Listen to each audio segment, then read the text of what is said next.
여보, 나 잠깐 나갔다 올게. 이 밤에? 어디 가는데? 그냥 친구 만나러 좀 금방 와. 요즘 자꾸 늦게 들어오네? 무슨 일 있어? 아니야. 그냥 답답해서 좀 바람 쐬고 올게. 당신 혹시 나한테 말 못할 일 있어? 아니야. 그런 거 없어. 문을 열면 언제나 같은 냄새가 납니다. 새 제품의 고무 냄새, 살짝 섞인 향수 냄새, 그리고 묘한 긴장감. 낮에는 한산하지만 저녁이 되면 하나둘씩 문을 여는 사람들이 있습니다. 그중 가장 조심스러운 건 늘 60대 남성들이죠. 그들은 문을 살짝 열고 주변을 확인한 뒤에야 들어옵니다. 대부분 모자를 푹 눌러 쓰고 눈을 내리깔죠. 입술은 바짝 말라 있고 손에는 땀이 맺혀 있습니다. 마치 범죄라도 저지르는 사람처럼 조심스러워요. 하지만 저는 압니다. 그들이 숨기려는 건 욕망이 아니라 쓸쓸함이라는 걸요. 처음 오신 분들은 거의 다 같은 말을 합니다. 여긴 처음 와봅니다. 그 말이 거짓인 걸 저는 압니다. 다만 그건 처음이라 어색하다는 의미가 아니라 이런 곳에 와도 괜찮은 사람일까 스스로에게 묻는 말이죠. 그들은 제품을 물어보기 전에 한참을 서성입니다. 선반 위에 포장지를 몇 번 들었다 놨다 하면서 결국에는 제 눈치를 봅니다. 그때 저는 일부러 말을 겁니다. 찾으시는 거 있으세요? 그러면 그들은 대답 대신 헛기침을 하죠. 그냥 뭐 한번 보려고요. 이 대화는 거의 매일 반복됩니다. 그들의 손끝은 떨리고 시선은 어디에도 머물지 못합니다. 하지만 저는 압니다.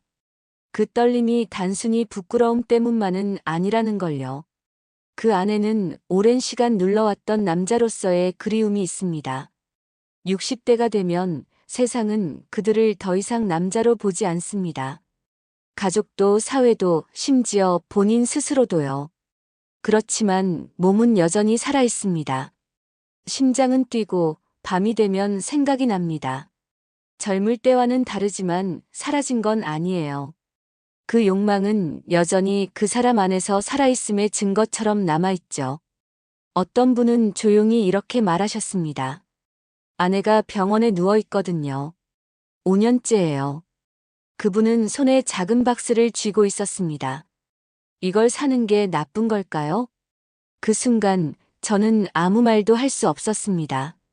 그건 쾌락을 위한 소비가 아니라 사람으로서의 존엄을 지키려는 행동이었으니까요. 처음엔 저도 이런 일을 하면서 많은 편견을 가졌습니다. 저 나이에 그런 걸 왜 그냥 참으면 되지 않나? 하지만 시간이 지나면서 알게 됐어요. 참는다고 사라지는 게 아니란 걸요. 그들은 욕심이 아니라 잃어버린 자신을 되찾으려는 사람들이었습니다. 그중 한 분은 늘 밤 9시쯤에 오셨습니다. 언제나 검은 비닐봉지를 들고 와서 조용히 계산하고 나가셨죠. 어느 날 제가 물었습니다. 매번 오시네요. 뭐가 그렇게 좋으세요? 그분은 웃으며 말했어요. 여기 오면 내가 아직 살아있는 것 같아요. 그 말이 아직도 제 귀에 남아 있습니다. 이 일을 하면서 느낀 게 있습니다. 60대 남성 고객들의 공통점은 그들은 성욕이 아니라 존재감을 확인하러 오는 사람들이라는 겁니다. 누군가에게 당신은 아직 남자입니다 라는 말을 듣고 싶은 거죠. 그 말 한마디가 그들의 하루를 버티게 만듭니다. 그래서 저는 이 가게의 문을 단순한 상점이 아니라 누군가의 마지막 자존심을 지켜주는 문이라고 부릅니다. 그 문을 열고 들어오는 순간 그들은 부끄러움 속에서도 다시 한번 살아있는 자신을 마주합니다. 이야기가 궁금하시다면 지금 구독과 좋아요 눌러주세요. 제가 앞으로 들려드릴 이야기는 그 어떤 드라마보다 솔직하고 그 어떤 상담보다 현실적일 겁니다. 제가 이 일을 하면서 제일 많이 듣는 말이 있어요. 남자들이 그런 걸 사는 이유가 뭐예요? 사람들은 쉽게 말하죠. 욕구 때문이겠지. 하지만 그건 절반만 맞는 말이에요.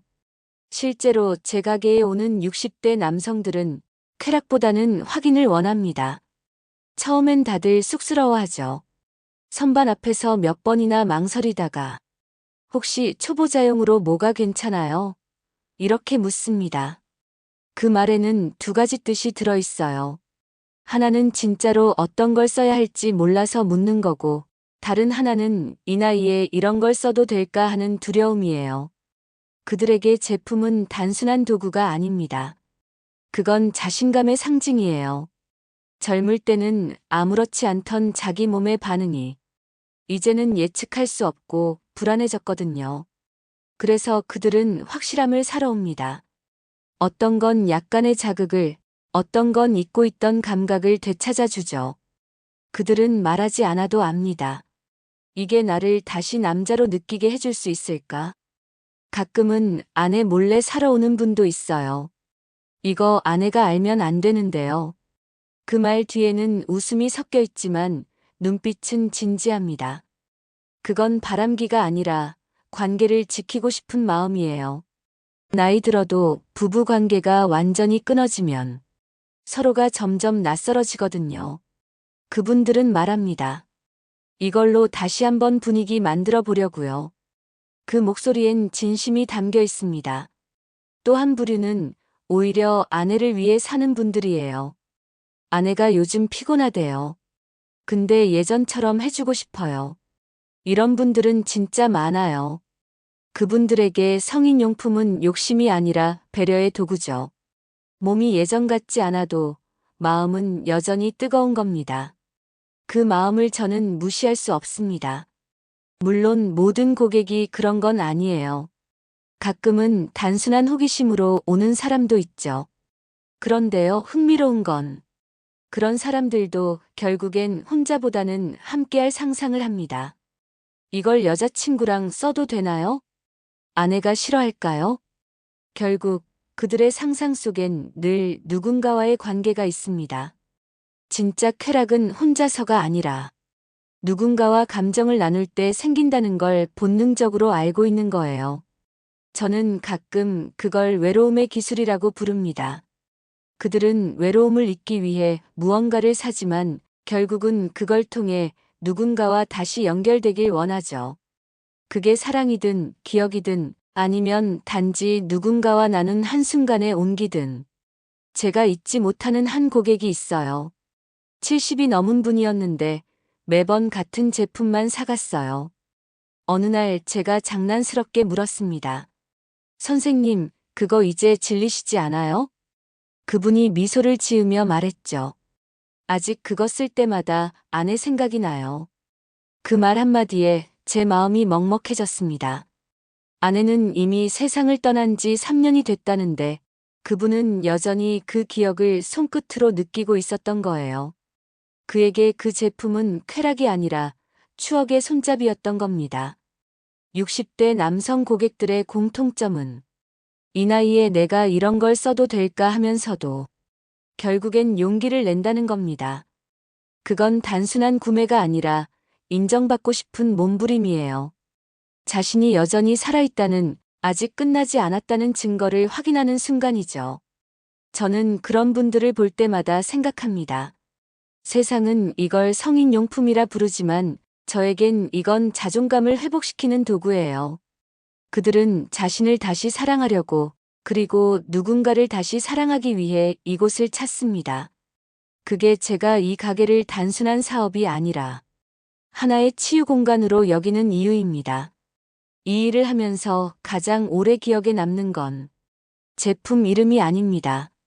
사람들의 이야기입니다. 한 남성이 있었습니다. 그는 처음 가게 문을 열고 들어왔을 때부터 눈빛이 남달랐습니다. 불안과 부끄러움, 그리고 묘한 절박함이 섞여 있었죠. 조용히 선반 앞에 서 있던 그는 한참 동안 아무 말도 하지 않았습니다. 결국 제가 먼저 다가가서 말했어요. 혹시 찾으시는 게 있으세요? 그는 낮은 목소리로 대답했습니다. 이게 참 뭐라 말하기가 그렇네요. 요즘은 아무 반응이 없어요. 아내는 괜찮다고 하지만 그래도 남자로서 너무 초라하네요. 그는 그렇게 말하며 고개를 숙였습니다. 그 말의 무게가 느껴졌어요. 그건 단순히 발기력의 문제가 아니었죠. 그는 자신을 잃어버린 남자였습니다. 한때는 가족을 지탱하던 가장이었고 직장에서 후배들에게 존경받던 리더였을 겁니다.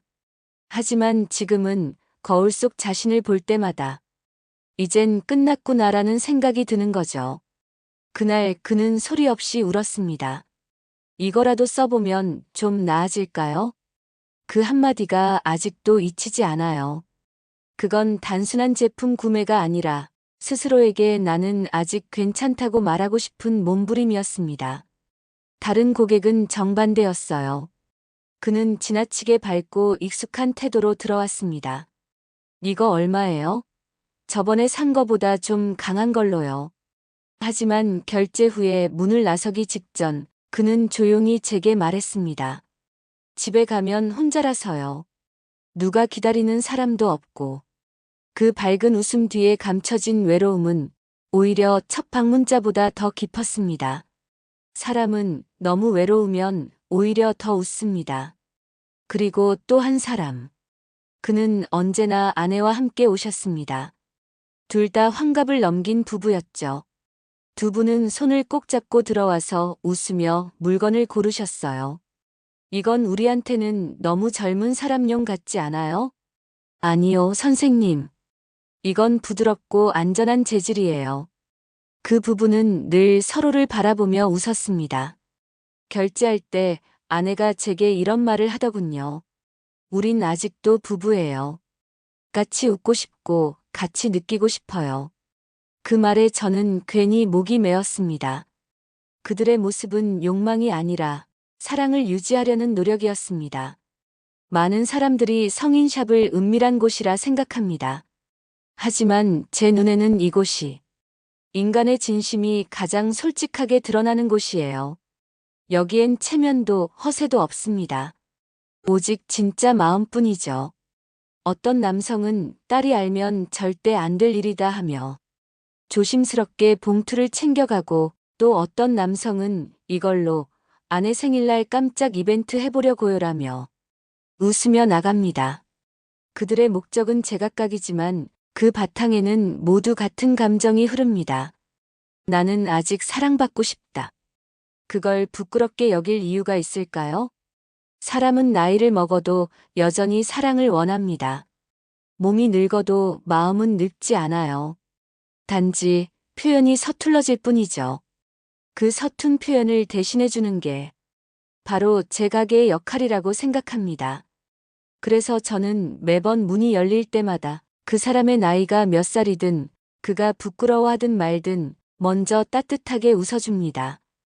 그 순간 그들은 안도의 한숨을 내쉬어요. 그리고 그 짧은 미소 하나가 그들의 하루를 다시 살게 만듭니다. 성인샵에 처음 오는 남성들의 공통점은 눈을 마주치지 않는다는 겁니다. 그들은 마치 죄라도 지은 사람처럼 고개를 숙입니다. 그런데 이상하게도 두 번째부터는 달라집니다. 처음엔 고개를 숙이고 들어오던 그들이 한두 번 다녀간 뒤엔 웃으며 인사를 건넵니다. 사장님 또 왔어요. 그 한마디에 담긴 의미를 저는 압니다. 그건 단순히 익숙해졌다는 뜻이 아니라 스스로를 받아들이기 시작했다는 신호입니다. 그들은 이제 묻습니다. 이거보다 좀 더 부드러운 건 없어요? 요즘은 어떤 게 인기예요? 이런 질문들은 자기 자신을 남자로 다시 인정하는 과정이에요. 부끄러움이 용기로 바뀌는 순간이죠. 한 분은 이런 말씀을 하셨어요. 사장님, 처음에 올 땐 손이 떨렸는데 이제 괜찮아요. 그는 봉지를 챙기며 웃었어요. 이제 창피하지 않아요. 그때 사장님이 괜찮다고 해줘서요. 그때 저는 알았습니다. 사람이 다시 살아난다는 건 몸이 아니라 마음이 회복되는 순간이라는 걸요. 그분은 예전엔 무기력에 빠져 있었어요. 이제 다 끝났어. 그 말을 자주 하던 분이었는데 요즘은 가게에 와서 제게 이런 말을 합니다. 요즘은 운동도 다시 시작했어요. 몸이 좀 달라지니까 아내가 놀라더라고요. 그는 웃으면서 덧붙였죠. 그동안 내가 나를 너무 버렸더라고요. 그 말을 들으며 저는 생각했습니다. 이 가게는 단순히 물건을 파는 곳이 아니라 사람의 자존심을 되살리는 공간이구나. 처음엔 그들도 몰랐을 거예요. 이곳이 그들에게 그런 의미가 될 줄은. 하지만 어느 순간 그들의 표정이 달라졌습니다. 부끄러움이 아닌 확신으로. 또 한 분은 제게 이렇게 말했어요. 내가 이 나이에 이런 데 오는 게 웃기죠? 그래서 제가 답했죠. 전혀요. 선생님이 여길 찾으셨다는 건 아직도 누군가를 사랑할 수 있다는 뜻이에요. 그는 잠시 저를 바라보더니 말없이 고개를 끄덕였습니다. 그 눈빛엔 감동도, 감사도, 그리고 살아있다는 실감도 함께 있었습니다. 세상은 이 가게를 음지로 보지만 저는 오히려 가장 인간적인 공간이라고 생각합니다. 여기선 누구도 완벽하려 하지 않습니다. 그저 있는 그대로의 자신으로 다시 한번 사랑받고 싶은 마음으로 옵니다. 용품 하나를 고르는 그 손끝에는 욕망보다 더 뜨거운 인생의 후회와 희망이 섞여 있어요. 그걸 지켜보면 이상하게도 저도 힘이 납니다. 그들의 용기가 제 일의 이유가 되니까요. 때때로 저는 생각합니다. 이 일을 언제까지 할 수 있을까? 하지만 그런 생각이 들 때마다 그들이 환하게 웃으며 들어오는 모습을 떠올립니다. 그 웃음 하나면 충분합니다. 그건 제가 세상에서 가장 따뜻한 일을 하고 있다는 증거니까요. 이 가게에 오는 남자들이 가장 많이 하는 말이 있습니다. 이거 아내가 알면 큰일 나요. 그 말은 꼭 농담처럼 들리지만 그 속에는 묘한 진심이 숨어 있습니다. 그들은 숨기려는 게 아니라 지키려는 겁니다. 한 남성이 있었습니다. 그는 항상 해가 완전히 진 밤에만 찾아왔어요. 모자에 마스크를 쓰고 주변을 살피며 조심스럽게 들어왔죠. 사장님, 저번에 그거 있죠? 똑같은 걸로 하나 더 주세요. 늘 똑같은 제품, 같은 시간, 같은 표정. 하지만 그날은 조금 달랐습니다. 그가 계산을 마치고 나가려던 순간 갑자기 발길을 멈추더니 말했습니다. 이거 사실 아내랑 같이 쓰는 거예요. 그 말이 제 귀에 깊게 박혔습니다. 그는 덧붙였어요. 아내가 요즘 갱년기라 그런지 예전 같지가 않아요. 그래도 내가 먼저 다가가면 싫어하지 않더라고요. 그래서 이런 게 도움이 되면 좋겠어요. 그때 알았습니다. 그가 숨기려던 건 욕망이 아니라 사랑을 잃지 않으려는 마음이었다는 걸요. 그는 집에서 몰래 제품을 보관했답니다. 아내가 발견하면 놀랄까 봐서요. 그런데 어느 날 아내가 그걸 찾은 모양이었습니다. 여보, 이게 뭐야? 순간 그가 얼어붙었죠. 그런데 아내는 조용히 이렇게 말했답니다. 괜찮아. 나도 고마워. 그날 이후 그 부부는 더 자주 웃게 됐다고 합니다. 그는 말했어요. 그날 이후로 우리 사이가 진짜로 다시 가까워졌어요. 사람들은 종종 묻습니다. 그런 걸 쓰면 진심이 없어지는 거 아니냐고. 하지만 저는 오히려 반대로 생각해요. 그건 진심이 남아있다는 증거입니다. 몸이 식었다고 해서 마음까지 사라지는 건 아니잖아요.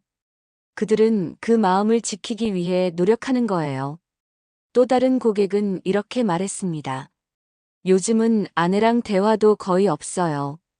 근데 이걸로 다시 이야기하게 됐어요. 그 말이 얼마나 현실적인지 저는 잘 압니다. 60대 부부에게 성이란 단순한 행위가 아닙니다. 그건 대화의 시작이고 서로를 여전히 사랑한다는 확인 과정이에요. 어느 날은 이런 일도 있었습니다. 한 남성이 제품을 사가며 장난스럽게 말했죠. 이거 사가면 오늘은 내가 밥 안 차려도 되겠네요? 그 말에 저도 웃었습니다. 그 웃음 속엔 묘한 뿌듯함이 섞여 있었죠. 그건 단순한 유머가 아니라 이제 나도 다시 아내와 웃을 수 있다는 자신감이었으니까요. 그들을 보면 느낍니다. 이런 용품은 절대 바람의 도구가 아닙니다. 그건 사랑을 되살리는 장치예요. 그들이 숨기며 웃는 이유는 부끄러워서가 아니라 이 나이에 다시 아내에게 사랑받고 싶다는 마음 때문이에요. 그 마음이 얼마나 순수하고 얼마나 진심인지 저는 매일 지켜보고 있습니다. 세상은 이런 이야기를 잘 모릅니다. 노년의 사랑은 조용하고 느리지만 그만큼 진실합니다. 그들은 여전히 서로를 걱정하고 조심스레 손을 잡고 눈빛으로만 마음을 전합니다. 그 모습은 어떤 젊은 연인보다도 아름답습니다. 제가 이 일을 시작했을 때는 솔직히 말해 단순히 돈이 될 것 같아서였습니다. 하지만 시간이 지나면서 깨달았습니다. 이 일은 그 어떤 직업보다 인간의 진심을 마주하는 일이었습니다. 문을 열고 들어오는 그들의 모습은 다 달랐지만 그들의 마음속에는 늘 한 가지 공통된 감정이 있었습니다. 그건 욕망이 아니었습니다. 그건 살아있다는 증거를 확인하고 싶은 마음이었습니다. 한 고객은 어느 날 이런 말을 남기고 갔습니다. 사장님 이상하죠? 이런 걸 사면서도 마음이 편해졌어요. 누가 날 이상하게 보지 않을까 걱정했는데 이제 그런 생각이 안 들어요. 그 말을 듣는 순간 저는 알았습니다. 그는 이제 자신을 용서한 거예요. 세상이 뭐라 해도 그는 여전히 살아있는 남자였던 겁니다. 이 가게를 오랫동안 하다 보면 익숙해진 얼굴들이 있습니다. 어떤 분은 몇 년째 같은 제품만 사가고 어떤 분은 매번 새로운 걸 시도해 보기도 하죠. 그런데 놀라운 건 그들 대부분이 점점 웃음이 많아진다는 것이에요. 그 웃음에는 자신을 다시 사랑하게 된 사람만이 가질 수 있는 묘한 여유가 있습니다. 처음엔 저도 몰랐습니다. 이런 곳이 누군가에게 위로의 공간이 될 수 있다는 걸요. 하지만 지금은 확신합니다. 이곳은 부끄러움이 아니라 회복의 장소입니다. 여기서 사람들은 자신을 다시 바라보고 잊고 있던 감정을 되찾습니다. 그리고 그 감정은 꼭 누군가와의 관계가 아니더라도 자기 자신과의 화해로 이어집니다. 한 번은 어떤 노신사가 이런 말을 했어요. 사장님, 난 이제 늙었다고 생각했는데 이걸 사면서 깨달았어요. 늙은 게 아니라 그냥 멈춰 있었던 거라고. 그 말이 제 마음을 울렸습니다. 그는 나이를 먹은 게 아니라 단지 오래 쉬고 있었던 거죠. 이제 다시 움직이기 시작한 겁니다. 그래서 저는 요즘 손님이 들어올 때마다 이렇게 생각합니다. 오늘 또 한 명의 사람이 자신을 되찾으러 왔구나. 그들의 발걸음 하나하나가 인생의 마지막 불씨를 다시 살리는 작은 용기입니다. 성인용품을 판다는 건 결코 음란한 일이 아닙니다. 그건 사람의 온기를 되돌려주는 일이에요. 그들이 이 문을 열 때 그 안에는 여전히 희망이 있습니다. 누군가는 사랑을, 누군가는 기억을, 그리고 어떤 이는 단지 살아있음을 찾으러 오는 거죠. 저는 그 문을 매일 닫습니다. 깨끗하게 정성껏. 왜냐하면 그 문은 누군가에게 다시 인생을 시작하게 해주는 문이니까요. 오늘도 늦은 밤 모자를 눌러 쓴 한 남성이 문을 엽니다. 그의 얼굴엔 여전히 약간의 부끄러움이 묻어 있지만 그 눈빛 속엔 분명히 생기가 있습니다. 저는 미소 지으며 인사합니다. 어서 오세요. 기다리고 있었습니다. 그리고 마음속으로 이렇게 말하죠. 당신은 여전히 살아있습니다.